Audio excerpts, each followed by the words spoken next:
1856 ईस्वी में ब्रिटिश सरकार ने पुरानी लोहे वाली ब्राउन बेस के स्थान पर नई एनफील्ड राइफल, जो ब्राउन बेस से काफी अधिक अच्छी मानी जाती थी, जिसके कारण एनफील्ड राइफल को प्रयोग करने का निश्चय किया गया। मैं आपका बिल्कुल टाइम खराब नहीं करूंगा, तो आप भी आगे बढ़ने से पहले एक छोटा सा लाइक और सब्सक्राइब बटन दबा दीजिए। इस नई राइफल का प्रशिक्षण दमदम, अंबाला और सियालकोट में दिया जाना था। इस नई राइफल में कारतूस के ऊपरी भाग को मुंह से काटना पड़ता था। जनवरी 1857 में बंगाल सेना में यह अफवाह फैल गई कि चर्बी वाले कारतूस में गाय और सूअर की चर्बी है। इसके बाद पूरे उत्तरी भारत में ब्रिटिश सेना में कार्यरत भारतीय सैनिकों के द्वारा विप्लव शुरू हो गया। अब आपका यह सोचना लाजिमी है कि आखिर गाय और सूअर की चर्बी वाले कारतूस के पर्दाफाश की शुरुआत कहां से हुई। जी हां, इस स्टोरी की शुरुआत कुछ इस प्रकार से होती है। एक दिन दमदम छावनी, जो वर्तमान में पश्चिम बंगाल के उत्तर 24 परगना जिले में स्थित एक शहर का एक ब्राह्मण सैनिक जल का लौटा लिए हुए छावनी को वापस आ रहा था। तभी वहां एक भंगी आ गया, जिसने उसे लोटे से पानी पीना चाहा। ब्राह्मण ने कहा कि मेरा लोटा तो तेरे स्पर्श मात्र से अपवित्र हो जाएगा। ब्राह्मण सैनिक के ये शब्द सुनते ही उस भंगी ने उत्तर दिया, महाराज, अब आपको अपना उच्च जाति का थोड़ा अभिमान छोड़ देना होगा। क्या आप जानते हैं कि अब आपको गाय और सूअर की चर्बी वाले कारतूस को खोलते समय अपने दांतों से काटनी पड़ेगी। ये नए कारतूस जानबूझकर ही ऐसी चर्बी से चिकने किए जा रहे हैं। यह बात सुनते ही वह ब्राह्मण सैनिक क्रोध से जल उठा और उसने अपने सिपाही साथियों से यह बात बताई। अब दमदम छावनी के सभी सैनिक सशंकित हो उठे। भारतीय सिपाहियों ने जब बारीकी से इस बात की छानबीन की तो उन्हें इस बात का विश्वास हो गया कि वास्तव में ही कारतूसों में गाय और सूअर की चर्बी का प्रयोग किया जा रहा है। जहां एक तरफ भारतीय सिपाहियों को यह विश्वास होने लगा कि अपना धर्म अब फिरंगियों के हाथों में सुरक्षित नहीं, वहीं दूसरी तरफ ब्रिटिश अफसरों के द्वारा यह झूठी घोषणाएं की जा रही थीं कि धर्म भ्रष्ट करने की बात तो दूर है, कारतूसों में गाय और सूअर की चर्बी लगाए जाने की बात पूरी तरह से कपोलकल्पित है।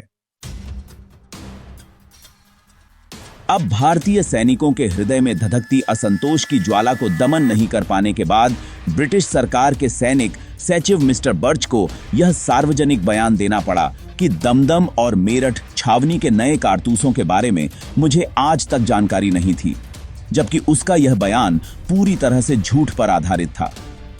1856 में ही अंबाला और सियालकोट में नई एनफील्ड राइफलों को चलाने का प्रशिक्षण देने के लिए चर्बी लगे कारतूस बांटे गए थे। अंबाला केंद्र से 22,500 तथा सियालकोट से 14,000 कारतूस 23 अक्टूबर 1856 के दिन भेजे गए थे। वस्तुतः इन कारतूसों का उपयोग हिंदुस्तानी सैनिकों को किसी प्रकार की भी जानकारी दिए बिना ही हो रहा था। अभी तक आप चैनल को सब्सक्राइब कर ही लिए होंगे, अगर नहीं किए हैं तो प्लीज अभी कर लीजिए। गोरखा पलटनों में ये कारतूस बहुत दबाव के साथ बांटे गए थे। बावजूद इसके मिस्टर बर्च यह बयान दे रहा था कि चर्बी वाले कारतूस बांटे ही नहीं गए हैं। अब हिंदुस्तान के क्रांतिकारी सिपाही सजग हो चुके थे। उन्होंने खुले शब्दों में इन कारतूसों का उपयोग करने से इनकार कर दिया। अंग्रेज अधिकारियों की धमकियां भी काम नहीं आईं, तो उन्होंने पैतरा बदलकर यह घोषणा की कि चर्बी की जगह कागज का उपयोग किया जा सकता है। लेकिन इन सैनिकों में एक ही आह्वान गूंज रहा था, 57 के इस वर्ष की यही पुकार, उठे हिंदुस्तान और स्वराज्य को प्राप्त कर। वो दिन भी जल्द ही आ गया जब 29 मार्च 1857 को बैरकपुर में सैनिकों ने इन कारतूसों को प्रयोग करने से मनाही कर दी और एक सैनिक मंगल पांडे ने अपने एजुटेंट पर आक्रमण कर उसकी हत्या कर दी। इसके तुरंत बाद 34वीं एनआई रेजिमेंट तोड़ दी गई तथा विद्रोही सिपाहियों को दंड दिया गया। हालांकि यह सिलसिला रुकने का नाम नहीं ले रहा था। मेरठ में 85 सैनिकों ने इन कारतूसों को प्रयोग करने से इनकार कर दिया। उन्हें सैनिक न्यायालय में दीर्घकालीन कारावास का दंड मिला। फिर क्या था, 10 मई को सैनिकों ने खुला विद्रोह कर दिया और अपने अधिकारियों पर गोली चलाई तथा अपने साथियों को जेल से मुक्त करवाकर दिल्ली की ओर चल पड़े।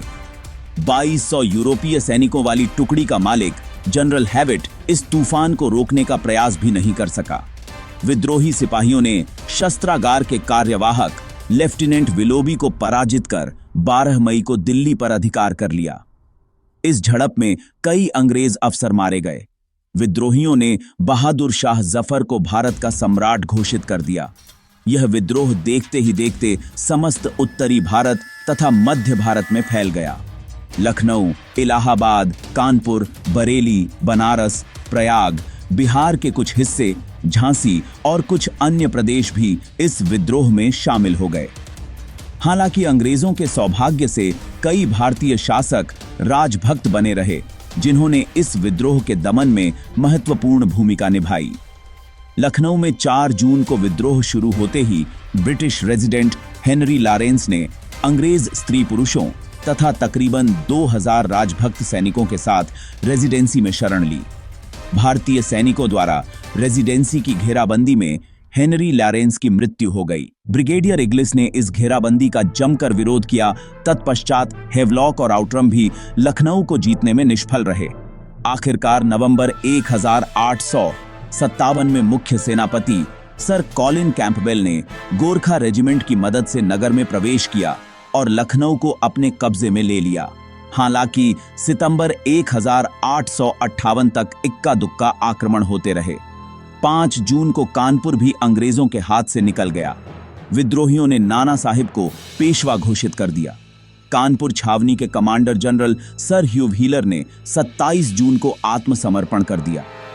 कानपुर में नाना साहिब को तात्या टोपे की भी सहायता मिल गई थी, लेकिन लखनऊ की तरह ही मुख्य सेनापति सर कॉलिन कैंपबेल ने 6 दिसंबर को कानपुर पर भी अधिकार कर लिया। ऐसे में तात्या टोपे वहां से भागकर झांसी की रानी से मिले। जून 1857 के प्रारंभ में क्रांतिकारी सिपाहियों ने झांसी में भी विद्रोह कर दिया। राजा गंगाधर राव की विधवा रानी लक्ष्मीबाई को रियासत का शासक घोषित कर दिया गया। कानपुर से जंग हारकर तात्या टोपे भी वहां पहुंच चुके थे, लेकिन सर ह्यूरोज ने आक्रमण कर 3 अप्रैल 1858 को झांसी पर अधिकार कर लिया। ऐसे में तात्या टोपे और झांसी की रानी लक्ष्मीबाई ने ग्वालियर की ओर कूच किया, जहां भारतीय सैनिकों ने उनका स्वागत किया। ग्वालियर किले पर अधिकार करते ही राजभक्त जयाजी राव सिंधिया भागकर अंग्रेजों के पास आगरा पहुंच गया। हालांकि जून 1858 में ग्वालियर पर अंग्रेजों ने पुनः अधिकार कर लिया। झांसी की रानी अंग्रेजों से युद्ध करते हुए वीर गति को प्राप्त हुई। तात्या टोपे फिर बच निकले, लेकिन अप्रैल 1859 में उन्हें सिंधिया के एक सामंत ने पकड़ लिया और अंग्रेजों ने उन्हें फांसी पर लटका दिया। बिहार में जगदीशपुर के बाबू कुंवर सिंह तथा उनके अनुज अमर सिंह ने विद्रोह की पताका फहरा रखी थी। बरेली में खान बहादुर खान ने स्वयं को नवाब नाजिम घोषित कर दिया। बनारस और प्रयाग में भी जबरदस्त विद्रोह देखने को मिला, लेकिन कर्नल नील ने निर्मम तरीके से उस विद्रोह को दबा दिया। सभी विद्रोहियों, संदिग्ध व्यक्तियों, यहां तक कि उच्छृंखल लड़कों को भी फांसी पर लटका दिया। कहा जाता है कि बनारस के बगीचे लाशों से पट गए थे।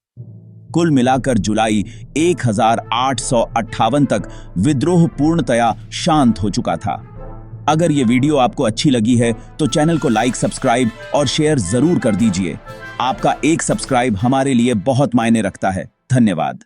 Use YouTube audio library only. Add clean subtitles with no outline. 7 Gwalior की लड़ाई में झांसी की रानी लक्ष्मीबाई ने अद्वितीय साहस और वीरता का परिचय दिया। उनकी अंतिम लड़ाई ने भारतीय स्वतंत्रता संग्राम में एक महत्वपूर्ण अध्याय जोड़ा।